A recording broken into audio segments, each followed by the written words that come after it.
एक अपना क्वेश्चन है जो 2008 में आया, थ्योरेटिकल क्वेश्चन है, कोलराउच लॉ स्टेट क्या करता है उसके बारे में पूछ रहा है।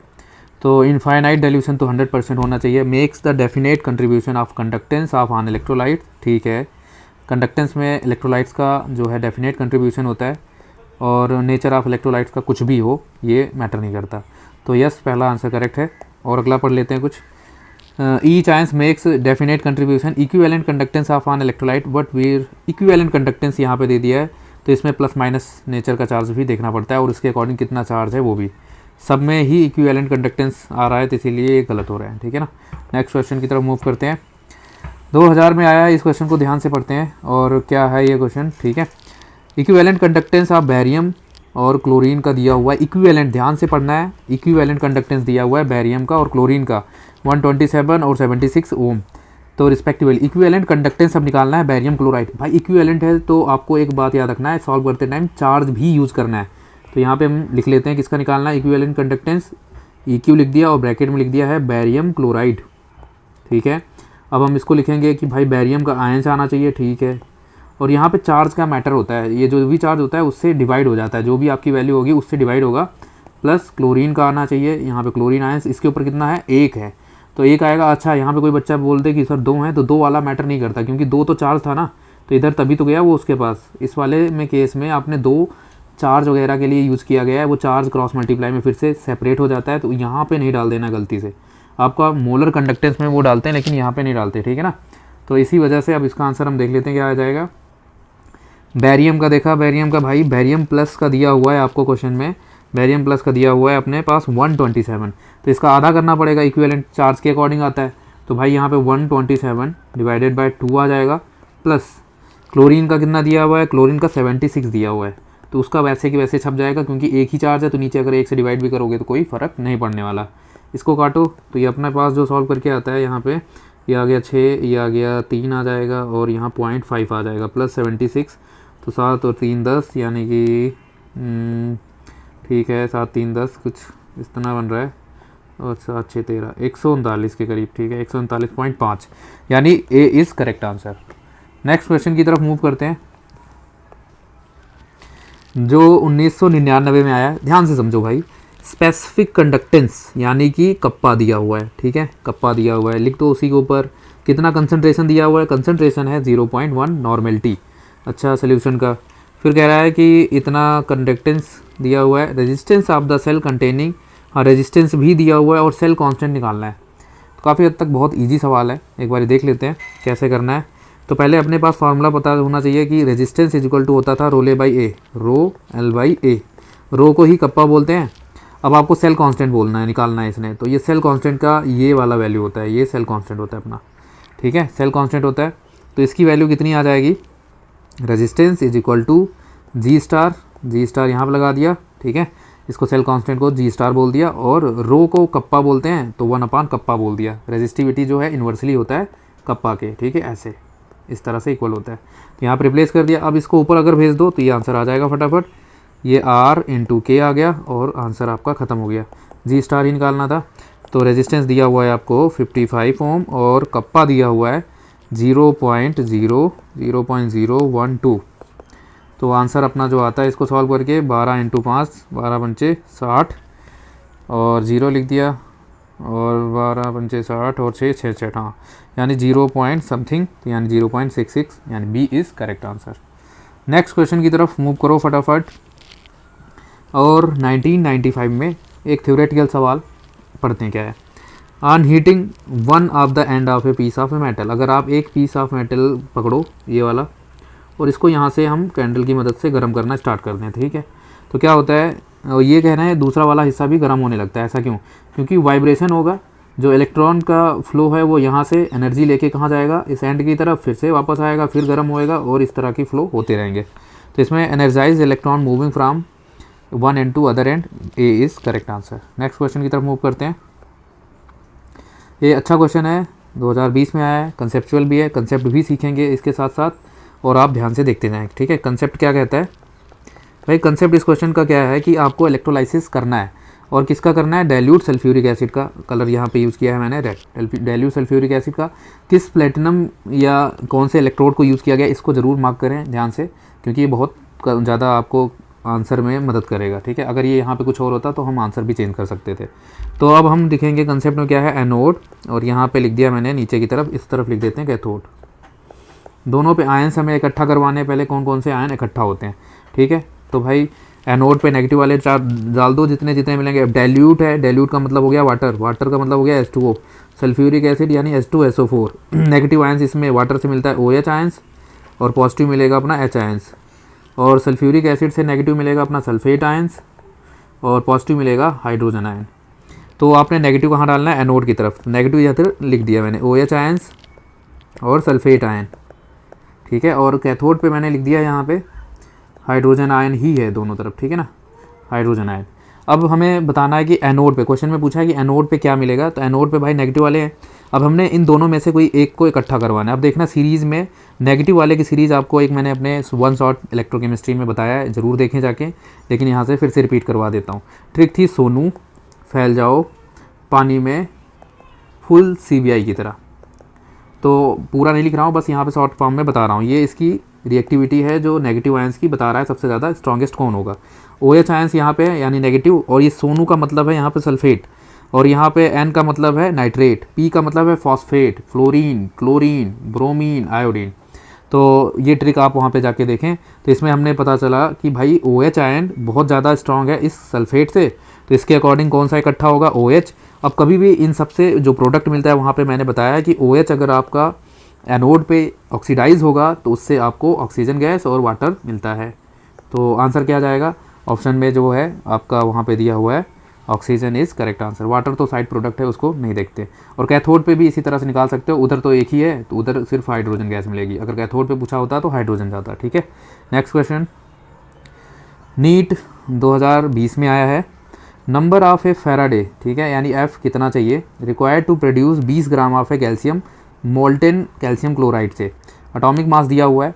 तो भाई साहब पहले इस तरह के क्वेश्चंस में आपने एक चीज़ लिखना सीखना है कि जो भी आपका आयंस के बारे में बात कर रहा है उसके ऊपर चार्ज क्या पता है आपको। अगर चार्ज पता है तो क्वेश्चन वहीं से निपट जाता है। तो भाई इसका मॉलिक्यूलर वेट भी पता होना चाहिए, नहीं पता है तो क्वेश्चन में भी दिया है वैसे 40 ग्राम, ठीक है। अब दो जो भी चार्ज लगा होता है इसका मतलब होता है 2 फैरेड। जितना भी ऊपर चार्ज होगा उतना फैरेड आपने लिख देना है। तो इसका समझो सीधा सीधा कि भाई जब मास निकालना है तो आपने यूनिटरी मेथड की तरफ राइट साइड हम लिखते हैं अननोन वाले को, लेफ्ट साइड आपका जो नोन है, यानी कि हमें चार्ज पता है। तो भाई हम कैसे करेंगे, 2 फैरेड से, जब आपका नॉर्मल इस तरह लिखा था 2 फैरेड से उसका कैल्शियम कितना इकट्ठा होता है 40 ग्राम। तो 1 फैरेड से कितना आ जाएगा, 1 फैरेड से आ जाएगा 40/2, तो डिवाइड किया तो आंसर आ गया 20 ग्राम। तो 20 ग्राम आ गया, तो यहाँ पे 20 ग्राम आ गया। तो वो क्वेश्चन में कह रहा है कि 20 ग्राम जो कैल्शियम है वो इकट्ठा हो चुका है, वो कितने फैरेड से हुआ होगा। तो वो आंसर कौन सा जाता है, 1 फैरेड, यानी 1 फैरेड इज़ करेक्ट आंसर। यहाँ पे मुझे जो सॉल्व करना था वो अपना लेफ्ट साइड मतलब राइट साइड रखना था, लेकिन मैंने क्या किया, उल्टा कर दिया है। तो मैंने इसके अकॉर्डिंग निकाल दिया आंसर। तो बाद में आप देख सकते हो, लेकिन आंसर एक ही जैसा है। हमने क्या था कि 1 फैरेड मान लिया कि क्वेश्चन में दिया होगा ऐसा, लेकिन नहीं करना था, उल्टा सॉल्व करना था। तो अब नेक्स्ट क्वेश्चन की तरफ मूव करते हैं, जो अपना आया है क्वेश्चन। ये सवाल जो आया है 2016 में आया है नीट के। क्या कह रहा है, during the electrolysis molten sodium chloride NaCl, ठीक है, ये यूज़ कर रहे हैं। टाइम रिक्वायर्ड, हाँ टाइम चाहिए इनको, टाइम क्वेश्चन मार्क कर लो यहाँ पे। कितना मोल दिया हुआ है, इतना क्लोरीन का मोल दिया हुआ है, देखो सब कुछ दिया हुआ है। मोल से आपको यहाँ पे क्या निकालना पड़ेगा, वेट ऑफ क्लोरीन। तो वेट ऑफ क्लोरीन निकालते हैं, करंट भी दिया हुआ है। तो बस सॉल्व करते हैं फटाफट, आंसर खत्म। देखो मोल जो दिया है यहाँ से आप निकालो, 0.1 mole is equal to given weight upon molecular weight. Molecular weight chlorine का कितना आएगा, क्लोरीन गैस है तो यानी Cl2 यानी 71 ग्राम। तो यहाँ से ऊपर भेजा 7.1 ग्राम आ गया। ये आ गया अपना W वेट आ गया, ठीक है, वेट आ गया, कहानी निपट जाएगी। अब देखते हैं आगे। अगला अपने पास जो फार्मूला होता है कि वेट जो है डिपॉजिट कितना हुआ ये पता है। तो फार्मूला क्या है, W is equal to ZIT। यहाँ पे टाइम निकालना है। तो भाई W यानी हमने जो निकाला है वो कितना है, 7.1 ग्राम। Z की वैल्यू होती है equivalent weight divided by Faraday constant 96,500। Current की वैल्यू कितनी दी है क्वेश्चन में, 3, और ये टीम। अब हम इक्विवेलेंट वेट कितना डालेंगे, तो इक्विवेलेंट जिन बच्चों को नहीं आता वो समझ लें इक्विवेलेंट वेट होता है मॉलिक्यूलर वेट है 71 और divided by valency factor. Valency factor कैसे निकालते हैं, जैसे क्लोरीन गैस देखो 2 क्लोरीन से बनती है और एक क्लोरीन के ऊपर एक माइनस चार्ज होता है, तो 2 से मल्टीप्लाई करोगे तो 2 आ जाएगा इसका वैलेंसी फैक्टर। तो यहाँ से आ गया आपका इक्विवेलेंट वेट। अब इन सब की वैल्यू अगर हम डालते हैं यहाँ पे और सॉल्व करते हैं तो हमें जो आंसर मिलता है वो आ जाता है, कुछ सेकेंड्स में आएगा लेकिन हम कन्वर्जन करेंगे। यहाँ पे अभी देखते हैं 71 divided by 2 into 96,500 into 3 into T. अब टी निकालना है तो देखो यहाँ से ये उड़ा दो तो ये आ जाता है अपना यहाँ पे 10, यहाँ पे 1 आ जाता है, ऊपर ये सीधा सीधा यहाँ से एक जीरो उड़ा दो, बस आंसर ख़त्म है। तो ये आ गया 2 इंटू 9650 डिवाइडेड बाय 3। और इसको सेकंड्स में कन्वर्ट करने के लिए, मिनट में कन्वर्ट करने के लिए 60 से और करना पड़ेगा। तो इसको सॉल्व करते हैं तो आंसर अपना जो आ जाता है वो 110 मिनट आ जाता है। तो आंसर वो कौन सा है आपका, यहाँ पे answer B is correct answer. Next question की तरफ मूव करते हैं जो 2016 में फिर से, यानी कि इस चैप्टर की वेटेज अच्छी है तो ध्यान से पढ़ें, बार बार रिवाइज करें। Number of electrons delivered at cathode during the electrolysis by a current of 1 ampere in 60 second, 60 second में कितना होगा ये बताना है, ठीक है। चार्ज ऑन इलेक्ट्रॉन इज इतना दिया हुआ है, ये बताना है क्वेश्चन में। देखो 1 एम्पेयर करंट पास हो रहा है during the electrolysis by 1 ampere, ठीक है, इन 60 सेकेंड, टाइम भी दिया हुआ है। अब वो पूछ रहा है कि तुमसे बताओ कि इलेक्ट्रॉन, नंबर ऑफ इलेक्ट्रॉन्स कितने पास हुए। बहुत सिंपल सवाल है, आप इधर से चार्ज मिल जाएगा आपको, जो करंट दिया है उधर से चार्ज निकल जाएगा, Q is equal to IT। अब जब चार्ज मिल गया तो फिर कहानी खत्म। I की वैल्यू कितनी है 1 एम्पेयर, टाइम कितना है 60 सेकेंड, तो यानी 60 कूलम। अब हमें Q is equal to quantization of charge के according Q is equal to NE लगा देना है। तो E की वैल्यू आपको पता होनी चाहिए 1.6, नहीं तो क्वेश्चन में भी दी है 60 डिवाइडेड बाय 1.6 इंटू 10 की power minus 19 is equal to E। अब यहाँ से अगर इसको काटो तो 16 दूना 32, 43, 16 चौके 64, 3.7 पॉइंट समथिंग, और ऊपर एक पावर और बढ़ जाएगी जाके क्योंकि वहाँ पे मैंने पॉइंट लगाया था 20, यानी C is correct answer, C is correct. Next question की तरफ मूव करते हैं, 2014 में आया है। व्हेन 0.1 मोल जो है मैग्नीज ऊपर ऑक्साइड है, मैग्नीज ऑक्साइड KMnO4 या K2MnO4 इसको पढ़ते हैं, ठीक है, जितना चार्ज आता है। The quantity of the electricity required to completely oxidise MnO4-2 से MnO4-1 में। तो इसको पहले सिंपल सा लिख दो, MnO4-2 से कहाँ जाना है MnO4-1। अब इसके ऊपर चार्ज निकाला तो हमें याद होना चाहिए, या पहले से आपने निकाला होगा रेडॉक्स में, तो ध्यान रखना है कैसे निकालते हैं। एक्स वगैरह लेट करके यहाँ पे 6 आ जाता है, इसका 7 आ जाता है, ठीक है। अब इन दोनों में देखा डिफरेंस कितने का आया, डिफरेंस भाई कितने का आया है, ये आया है 1 फैरेड का, ठीक है, 1 फैरेड का डिफरेंस आ गया। अब ये कह रहा है कि अगले में the quantity of electricity required to oxidise completely, कितना इसको ऑक्सीडाइज करने के लिए इलेक्ट्रिसिटी की रिक्वायरमेंट होगी। देखो 1 फैरेड तब होता जब इसका पूरा 1 मोल यूज़ होता। अब यहाँ पे कितना यूज़ हो रहा है 0.1 मोल, तो 0.1 मोल से कितना आ जाएगा 0.1 फैरेड, तो आंसर ख़त्म। तो आंसर कितना आ जाएगा 96,500 इंटू 0.1, तो यानी कि आंसर आ जाता है 9650 इज़ करेक्ट आंसर। तो answer C is correct answer. Next question की तरफ मूव करते हैं, 2014 में आया है। The weight of the silver displaced by a quantity of electricity which displace 5600 ml of oxygen at STP, यानी ऑक्सीजन का दिया हुआ है, अब कह रहा है कि बताओ सिल्वर कितना डिस्प्लेस होगा। तो कर लेते हैं, बहुत सिंपल सा है। तो इसमें हमें फार्मूला याद रखना है फैराडे का सेकेंड लॉ, या फिर आप डायरेक्टली भी कर सकते हो। फैराडे के सेकेंड लॉ से जल्दी आसान आंसर आ जाता है। तो weight W1 divided by W2 is equal to equivalent weight of first divided by equivalent weight of second.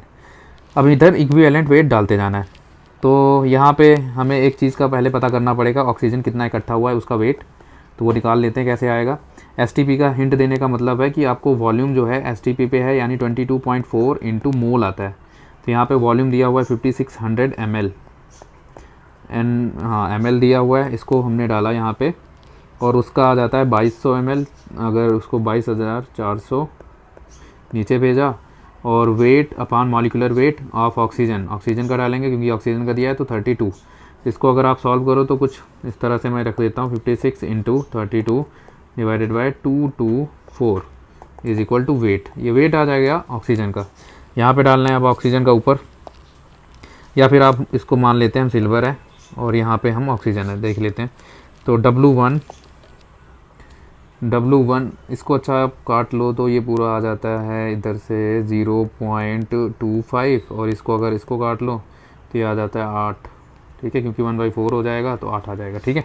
Wait आपका 8 आ गया। तो वेट कितना हुआ है इसका सिल्वर का, नीचे डाल दिया है, वेट है इसका 8, और उसका हमें निकालना है सिल्वर का। नीचे इक्विवेलेंट वेट डालना है ऑक्सीजन का। इक्विवेलेंट वेट कैसे आएगा, इक्विवेलेंट वेट ऑफ ऑक्सीजन यानी कि 16 32 हो जाएगा यहाँ पर 32 डिवाइडेड बाय उसका चार्ज -2, ठीक है, यानी 2 लिखते हैं, सीधा 16 आ जाता है यहाँ से। और ऊपर वाले का 108 मॉलिक्यूलर वेट, उसका चार्ज 1। तो इसको इधर से काट दो तो ये आ जाता है अपना 2 आ जाता है। तो इसको और आधा कर दो तो ये 54 आ जाता है, यानी कि वेट जो इकट्ठा होगा वो आंसर में 54 ग्राम आ जाएगा, यानी कि C is correct answer. Next question की तरफ मूव करते हैं जो 2013 में आया है। How many grams of cobalt दिया हुआ है, हाईलाइट कर लो, बी डिपॉजिटेड, ठीक है, डिपॉजिट कितना होगा when the solution of the cobalt, charge भी दिया है देखो +2 ऑक्सीडेशन स्टेट, यानी कि 2 फैरेड नॉर्मल कंडीशन में होता है। Cobalt chloride is electrolysed with A current of 10 ampere और 109 मिनट तक पास करेंगे, तो सीधा ZIT का फार्मूला लगाओ, आंसर ख़त्म है, क्योंकि वेट पूछा है तो निकल जाएगा आंसर। तो W is equal to ZIT, Z का मतलब होता है इक्विवेलेंट वेट डिवाइडेड बाय 96,500, और यहाँ पे Z की भी वैल्यू डाल दो तो Z होता है, यानी कि E इक्विवेलेंट वेट का इक्विवेलेंट वेट आएगा। मॉलिक्यूलर वेट किसका, कोबाल्ट का मॉलिक्यूलर वेट क्वेश्चन में दिया है 159, और चार्ज कितना आ जाएगा उसका 2, क्योंकि उस पर चार्ज भी लिखा है, ठीक है, इनटू करंट कितना दिया हुआ है 10 एम्पेयर, इनटू टाइम कितना दिया हुआ है 109 मिनट, सेकंड्स में लेना होता है इधर, तो 60 से और मल्टीप्लाई कर दिया। तो बस अब इसको सॉल्व करना है आपने। यहाँ से मैं अगर धीरे धीरे एक ये उड़ा दिया, नॉर्मल सिंपल सा तरीका जो आप कर सकते हो, 2 से ये उड़ा दिया, 3 आ गया। अब इसको आप ये वाले को मल्टीप्लाई कर दो इसके साथ, तो अगर इसको हम 60 ले लें और ये ले लें तो 180 आ जाता है, और इसको फिर 109 को मल्टीप्लाई कर दो, फिर ये तकरीबन इतना आ जाता है, और इससे डिवाइड करो तो ये तकरीबन 19.99 के करीब बनेगा, ठीक है, सॉल्व करके देख सकते हो, यानी आंसर कौन सा चला जाएगा 20 ग्राम। तो आंसर आपका जो है B is correct answer. Next question की तरफ मूव करते हैं। 2009 में आया, aluminium oxide is reduced by the electrolysis at low potential and high current if इतने एम्पेयर करंट जो है पास किया गया है कितने 6 आवर तक, what mass of aluminium is produced, कितना मास प्रोड्यूस होगा ये बताना है। ZIT का फॉर्मूला फिर से W is equal to ZIT,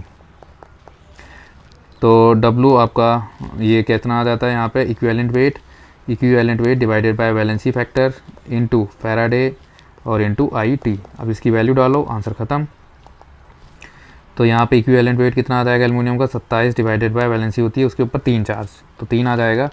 Faraday का 96,500 और इनटू करंट कितना है 4 × 10⁴ एम्पेयर, और उसके बाद टाइम कितना दिया है 6 आवर, सेकंड्स में लेना होता है, 60 से 2 बारी मल्टीप्लाई।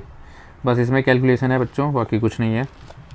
आपका जब इसको सॉल्व करते हो तो जो आंसर आएगा, ये इधर से काटा 9 आ गया, ठीक है, अप्रॉक्स अगर मैं इसको काट लूँ तो ये अपना ठीक है इसके करीब। तो ये आपका जो पूरा, तो जब आप इस क्वेश्चन को पूरा यहाँ पे मल्टीप्लाई वगैरह करोगे तो जो आंसर मिलता है वो 8.1 × 10⁴ आ जाएगा, ठीक है, जो कि आपका आंसर जो है ए वाला करेक्ट आंसर है। तो बच्चों कैलकुलेशन के लिए भी वीडियो डाला जाएगा बाद में, कैसे तेज़ करना है तो उसको भी सीख लेंगे। नेक्स्ट क्वेश्चन जो है 2005 में आया है, इसके बारे में पढ़ते हैं। 4.5 ग्राम एल्युमिनियम है, ठीक है, इस डिपॉजिट हो चुका है कैथोड पे, ठीक है, certain quantity of electric charge pass हुई है। द वॉल्यूम ऑफ हाइड्रोजन कितना प्रोड्यूस हुआ है फ्रॉम STP पे, ठीक है, वॉल्यूम यानी ml में बताना है या लीटर में, इधर ऑप्शन दिए तो लीटर में। As the ions in the solution by the same quantity of electric charge अगर पास होगा तो सिंपल है, देखो इक्विवेलेंट वेट का इसमें फैराडे सेकेंड लॉ लगाओ और आंसर फटाफट आ जाएगा। तो W1 W2 is equal to equivalent weight पहले का और ये दूसरे का। तो यहाँ पे मैंने जिसको निकालना है हाइड्रोजन का इक्विवेलेंट वेट निकालना है, तो इसको देख लेते हैं कितना आएगा हाइड्रोजन का, डिवाइडेड बाय सल्फ, उसका यहाँ पे दिया हुआ है 4.5 एल्युमिनियम का, ठीक है ना। इसका जो है अपना यहाँ पे हाइड्रोजन गैस आएगा, तो हाइड्रोजन का मॉलिक्यूलर वेट कितना होता है 2, और यहाँ पे उसका चार्ज भी कितना होता है उसके ऊपर, यानी कि 1 और दोनों के ऊपर मिला के 2, तो यानी 1 आ जाता है इसका इक्विवेलेंट वेट। इस जगह पे देखा जाए तो इसकी कितनी आ जाएगी, यहाँ पे अपना है एल्युमिनियम 27 डिवाइडेड बाय 3, तो ये आ जाएगा 9, ये आ जाएगा 1। तो अगर हम इसको देख लें पूरा सॉल्व करके, यहाँ पे 9 आ रहा था और ये ऊपर चला गया तो 4.5 डिवाइडेड बाय 9, तो इसको साथ कट करो तो 1/2 वेट आ गया। अब वेट आ गया हाइड्रोजन का, तो हम इससे मोल निकाल सकते हैं। Mole is equal to given weight यानी कि 1/2 डिवाइडेड बाय मॉलिक्यूलर वेट 2, तो ये आ जाएगा 1/4। तो अब STP पे वॉल्यूम कितना होता है, volume is equal to 22.4 into mole. Mole कितना है 1/4, इसके साथ आप कट करो तो 4 पंचे 20 यानी 5.6, जो कि answer D is correct answer. Next 2002 में आया है क्वेश्चन, चलो उसको हम देखते हैं क्या कोई है क्वेश्चन, ठीक है, फटाफट इसको समझते हैं। तो in electrolysis sodium chloride when platinum electrode is taken then hydrogen is liberated at cathode, ठीक है। तो कह रहे हैं जब वो प्लेटिनम यूज़ करते हैं तो हाइड्रोजन मिलता है, तो ठीक है, उसकी कहानी क्या करता हूँ, मतलब कैसे करना है।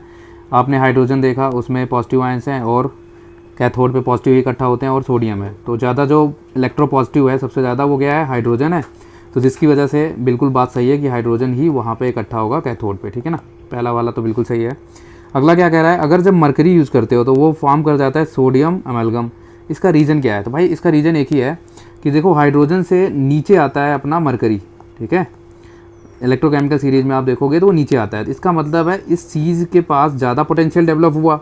अगर आप चाहते हो कि हाइड्रोजन को वो अपनी तरफ खींचे तो इनके बीच में क्या होना चाहिए, पोटेंशियल डिफरेंस बहुत ज़्यादा आपको ज़रूरत पड़ेगी डालने के लिए। तो जो आंसर आपका एक ही दिख रहा है, B is correct answer. More voltage is required to reduce hydrogen at mercury than the platinum. Next question की तरफ मूव करते हैं। 1996 में क्वेश्चन आया ये, 5 एम्पेयर की करंट जो है पास करते हैं through a solution of A zinc sulphate 40 minute के लिए, और करंट की भी वैल्यू दी है। The amount of the zinc deposited at cathode. तो इसका हम आंसर देखते हैं, फटाफट निकालते हैं। तो इसमें पहले से formula weight is equal to अपना ZIT, इसको और ओपन कर दो तो Z होता है अपना इक्विवेलेंट वेट यानी जिंक का मॉलिक्यूलर वेट कितना होता है, 60 के करीब ले लेते हैं, अभी 65 के करीब होता है वैसे, 65, और नीचे आ जाता है वैलेंसी 2 आ जाएगी, और इंटू 96,500, और यहाँ पे आ जाएगी करंट की वैल्यू 5 एम्पेयर, और टाइम है इसमें दिया है 40 मिनट, इसको 60 से मल्टीप्लाई। तो जब आप इसको पूरा मल्टीप्लाई वगैरह करते हो तो इसका आंसर आ जाता है, वो आ जाएगा आपका 4 पॉइंट के करीब 065 ग्राम, ठीक है। यानी कि आपका जो आंसर आ रहा है वो आपका दिख रहा है, D answer is correct answer. Next question की तरफ मूव करते हैं। 1995 में आया है, sodium is made by electrolysis, ठीक है, ऑफ मोल्टन वर्ड है, mixture of 40% sodium chloride and calcium chloride because, ठीक है, sodium is made by electrolysis, sodium बनाया गया है, मोल्टन मिक्सचर है सोडियम क्लोराइड का कैल्शियम क्लोराइड, ठीक है। अब इसमें कह रहे हैं कि calcium can reduce sodium chloride और इसको Na को, तो इस सीरीज़ को देख लो आप, लेकर कान्हा बारात मज़े से आला, एक सीरीज़ हमने देखी है जो यानी कि ये आ जाएगा, तो ये वाला ज़्यादा है, तो ये ऐसा बिल्कुल नहीं हो सकता, उल्टा है, ये गलत लिखी है लाइन, ठीक है। Next, calcium can displace sodium from NaCl, ये वाला भी बात गलत लिखा है, ठीक है। Calcium chloride help in a conduction of electricity, नहीं, ये भी गलत है। This mixture has a lower melting point than the sodium chloride, ये काफ़ी हद तक सही है क्योंकि इसका मिक्सचर का जो बनेगा वो मेल्टिंग पॉइंट बहुत कम होगा, तो D is correct answer. Next question, when copper sulphate use किया जा रहा है इलेक्ट्रोलाइट करने के लिए यूजिंग प्लेटिनम इलेक्ट्रोड्स। अच्छा, इसमें देखो एक्वस वगैरह वर्ड नहीं लिखा और ना ही मोल्टन लिखा है, तो आपने अगर मोल्टन और एक्वस में कुछ नहीं लिखा तो एक्वस ज़्यादा प्रायोरिटी पे रखोगे, एक्वस वर्ड को यूज़ करोगे, ठीक है ना। तो अब अपने पास एनोड के ऊपर आते थे नेगेटिव वाले पानी से क्या मिलता है, OH आयंस, और पॉजिटिव से क्या मिलता है, इधर नेगेटिव से क्या मिलेगा, सल्फेट आयन। आपको प्रायोरिटी ऑर्डर में याद रखना था कि सोनू फैल जाओ पानी में, तो यानी OH ज़्यादा पावरफुल है, तो एनोड पे कौन सी गैस मिल जाएगी आपको, ऑक्सीजन गैस OH से, ठीक है। और कैथोड पे क्या मिल जाएगा, कैथोड पे देख लेते हैं, कैथोड पे आ जाएगा अपना पॉजिटिव वाला, तो यानी हाइड्रोजन है, और एक है अपना यहाँ पे कॉपर। तो इसमें जो इलेक्ट्रोकेमिकल सीरीज़ में जो आता है वो कॉपर नीचे आता है, तो कॉपर ज़्यादा पावरफुल हो गया, यानी कॉपर मिल जाएगा कैथोड पे। तो आंसर देख लेते हैं, copper is liberated at cathode and sulphur at anode, गलत है, ये बात तो सही है बट यहाँ पे एनोड वाली बात गलत है। Copper is liberated at cathode, oxygen at anode, ये बात बिल्कुल सही है, B is correct answer. Next question की तरफ मूव करते हैं। 1992 में आया on electrolysis of a dilute sulphuric acid. Dilute sulphuric acid mark कर लो using platinum electrode. The product obtain at anode. Anode पे क्या मिलेगा? तो एनोड भाई, एनोड मतलब नेगेटिव वाले, नेगेटिव वाला OH आयन आ गया और अपने पास क्या आ गया? Sulphate ions. तो आपने देखा होगा सोनू फैल जाओ पानी में, तो यानी वाटर ज़्यादा पावरफुल है, तो वाटर से आपको क्या मिलता है? OH आयन से ऑक्सीजन। तो आंसर कौन सा चला जाना चाहिए? B is correct answer. Next question 2015 में जब कैंसिल हो गया था, यानी नीट दोबारा हुआ था, इसमें क्या पूछा गया? A device that convert energy of A combustion fuel का, लाइक हाइड्रोजन जलाओ, मीथेन जलाओ, डायरेक्टली इनटू इलेक्ट्रिकल एनर्जी, उस सेल को क्या बोलते हैं? फ्यूल सेल बोलते हैं। तो यानी सी इज़ करेक्ट आंसर। अगला ये 2007 में आया हुआ है, एफिशिएंसी पूछा है। तो भाई एफिशिएंसी क्या होता है कि जितनी भी आपने इंथैल्पी यानी जितनी एनर्जी दी और कितना आपने यूज़फुल वर्क किया, तो ये तो सीधा सीधा आंसर आ जाएगा, B is correct answer. Next question 2016 में आया है, zinc can be coated on iron, ठीक है, to produce galvanised iron but reverse is not possible. कह रहे उल्टा पॉसिबल नहीं है, क्यों? तो पहला लिखा है zinc is lighter than iron, गलत है। Zinc has lower melting point, गलत है। Zinc has negative electrode potential, lower है, ये गलत लिखा है, हायर होना चाहिए।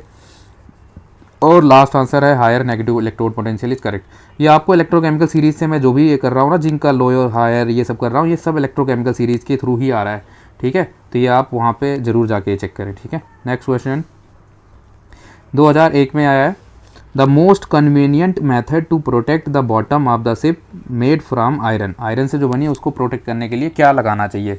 तो पहले तो आप मैग्नीशियम भी यूज़ कर सकते हो, ठीक है, टिन भी यूज़ कर सकते हो और लेड ब्लॉक भी यूज़ कर सकते हो। लेकिन इसमें आंसर कह रहा है कि मोस्ट कन्वीनियंट, यानी लंबे टाइम तक हमें चलाना है।